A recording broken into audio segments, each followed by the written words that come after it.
thought about myself. I said, I shouldn't feel bad about that. You damn right I should be making some money.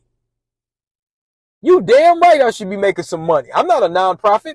All of these nonprofits in Minneapolis make money. Don't never think that they do. So I thought about it one day. I said, hell yeah, I should reap what I sowed. It took me a long time, y'all, to really get to that point where I didn't feel guilty about it. Of something that I earned. It took me a minute to get up and say, you know what? I done put in all the work.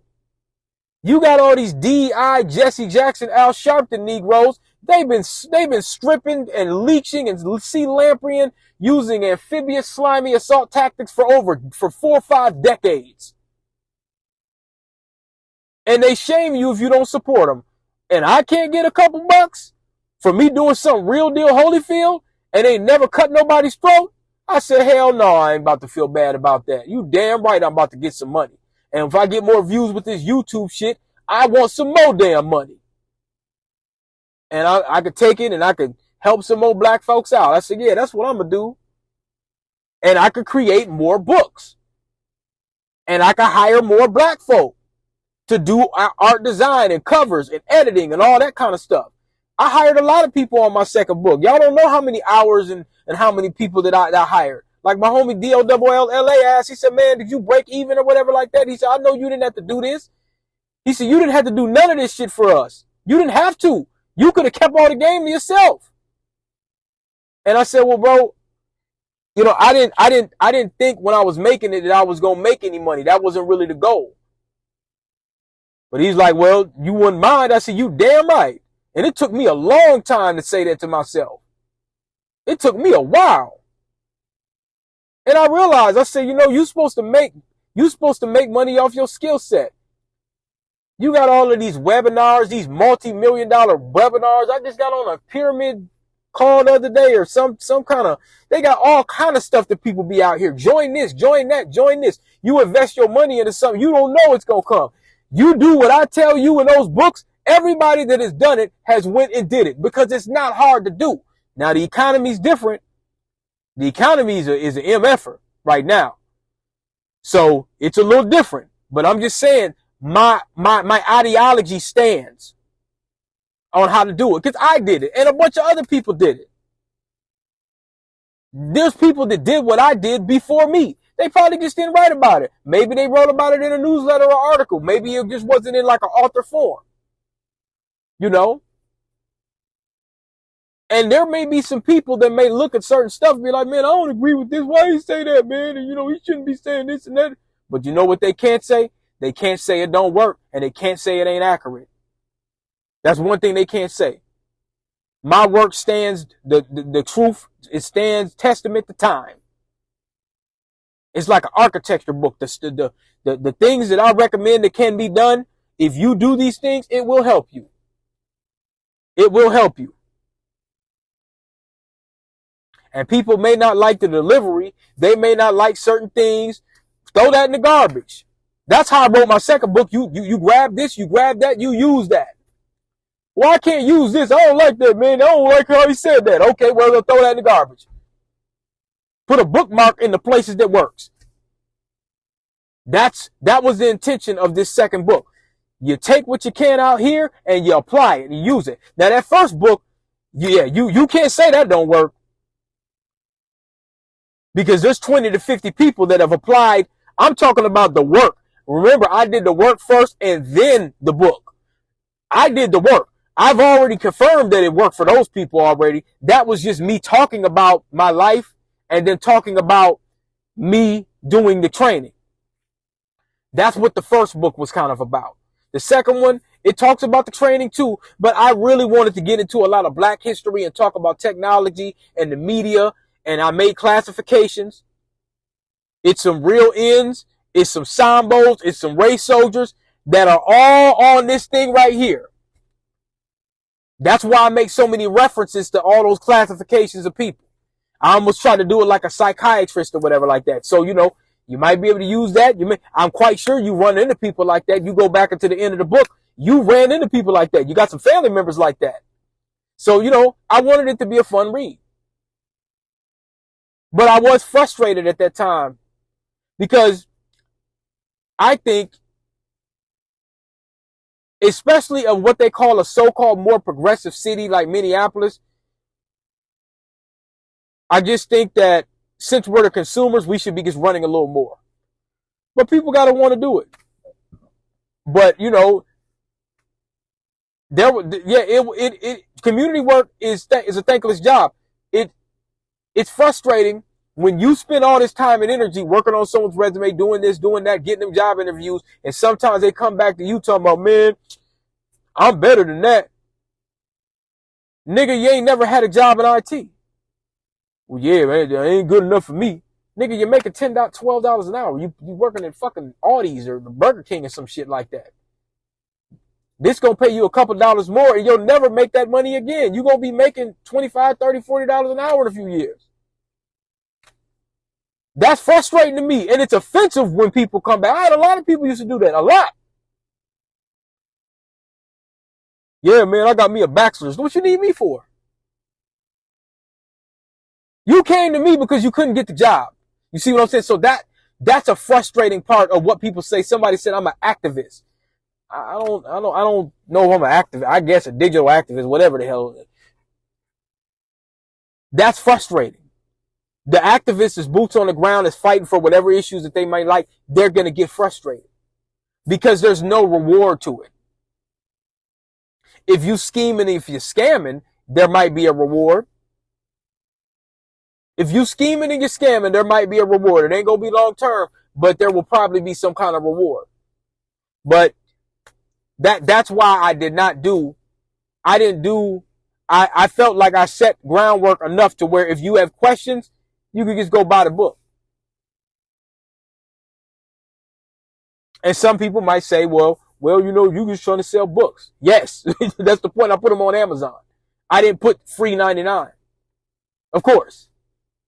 Absolutely. You know, when rappers and R&B and rock stars and they sell albums, are they giving you free albums away? I mean, they may give it away sometimes, or, you know, bootlegging or whatever, like, but they're trying to sell records. That's the point. And it ain't even a record selling. I mean, vinyl's coming back, so that's good. But now physical copy, stuff like that, yeah, that's some of that's coming back too, because people want that. This was important to me. This was important to me. I don't even really like selling a lot of my digital copies as far as my book. This is important to me because see, we didn't have Amazon then.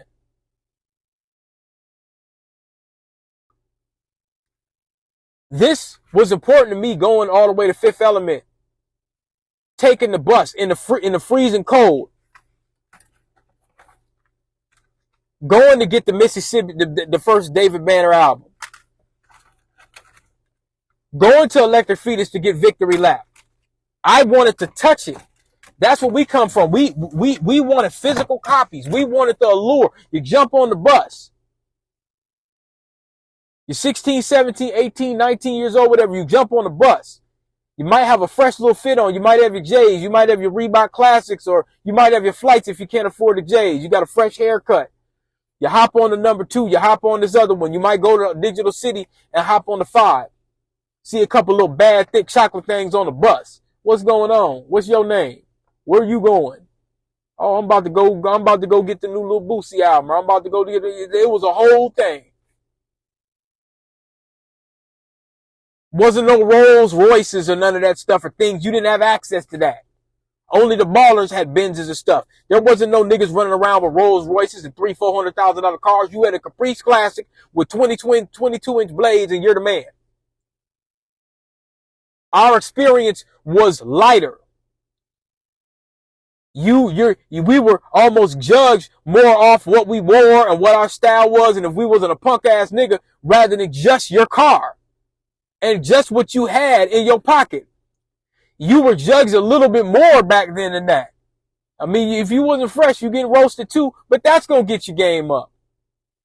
We like to go and get something physical when it came to music, and the music and the clothing and everything came hand to hand. You understand?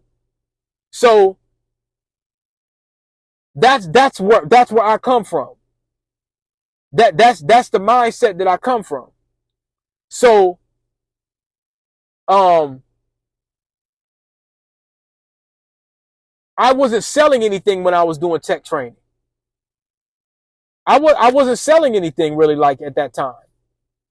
So I didn't really have anything to sell, so to say. I kind of stopped doing mixtapes and stuff. I wasn't doing that. I wasn't even fixing computers that much anymore, no more, because now we got the smartphones, and I wasn't buying and selling that. That was something that happened in my past. So I did not switch to the digital world at that time. So by the time I had a product to sell, I had to the pandemic happened. I had to kind of get back into the mind, and then now it's on the internet. I built me a website. I'm selling it off that. I did one expo in Minneapolis, and then everything shut down. 4 years later, I write another book 2 years later or so. I immediately start writing the second book. Immediately, I start getting the format. That book was only supposed to be about maybe 100 pages or something, just maybe double or triple and then I said, man, I got more to talk about than this. And when the sister from South Carolina edited my stuff, she really, really, really took my mind and how I wanted it and keeping my words to the next level. So now I have something to sell. But then I open up another company. You see what I'm saying? So, I've been a physical salesperson. But I stepped away from that stuff for a while because I just went to work. I didn't have the desire to go back and do the tech training and stuff like that. So now people just email me and they be like, hey man, let me look at the resume. Now I don't even use my resume template no more. And I'm telling y'all now, I don't use it no more. I'm not reinventing the wheel for nothing. You got a resume? Hey, I'll take a look at it. You might need this, that, throw it in the brother chat. I'll let AI do the work. Spit it back out, email it to you.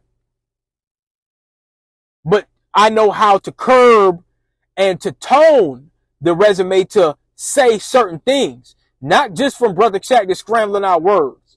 So I might have a template already, and I know how to curb and turn that and shrink it down to where it needs to be. Hey, does that work for you? You can do the same thing. These tools are just out there. So, it's just different now. So, but that's why I didn't do my tech training. My homie asked me that question, man, why don't you do the tech training stuff no more? I don't really have the desire. At this point, I probably have to go and unlearn and learn again, which wouldn't be a bad idea. But, yeah, man, I'll be using brother chat for all this stuff, y'all. I'll be using brother chat for a lot of stuff, and I'm going to start using it for a little bit more. I don't want to sit there and type. I don't ruin my hands. I don't want to sit there and keep typing all this shit up all the time. I'd rather use some of these tools that's been bestowed upon me that I've been fighting for the past 3 to 5 years. I might as well just go ahead and just use them. I never liked them. And I have spurts where I get interested in stuff like that, but I never liked this shit.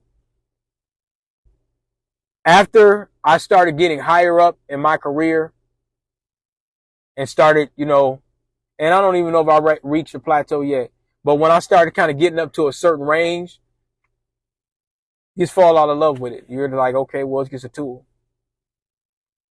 I'm not the dude, like some people be up there and they talk about hardware. I've seen these guys the other day. They was talking about $2,000-$3,000 video cards, and that's all they talk about. They don't talk about legacy. They don't talk about nothing. They just talk about video games. These guys 30, 40, 50, these guys 40, 50 years old sitting up there talking about video games all day. I got kids to take care of. I don't give a damn about no damn game. I don't want to talk about that shit with you all day. That's low-level kiddie teenage shit. I can't talk about that all day. We can have bits and pieces, but I can't. My brain don't work that way no more. I'm looking at this thing as something to get me some money, and I just get the hell on. And then when I got some extra time and downtime, yeah, I'll rock with it. I love video games. You think I don't? I love video games.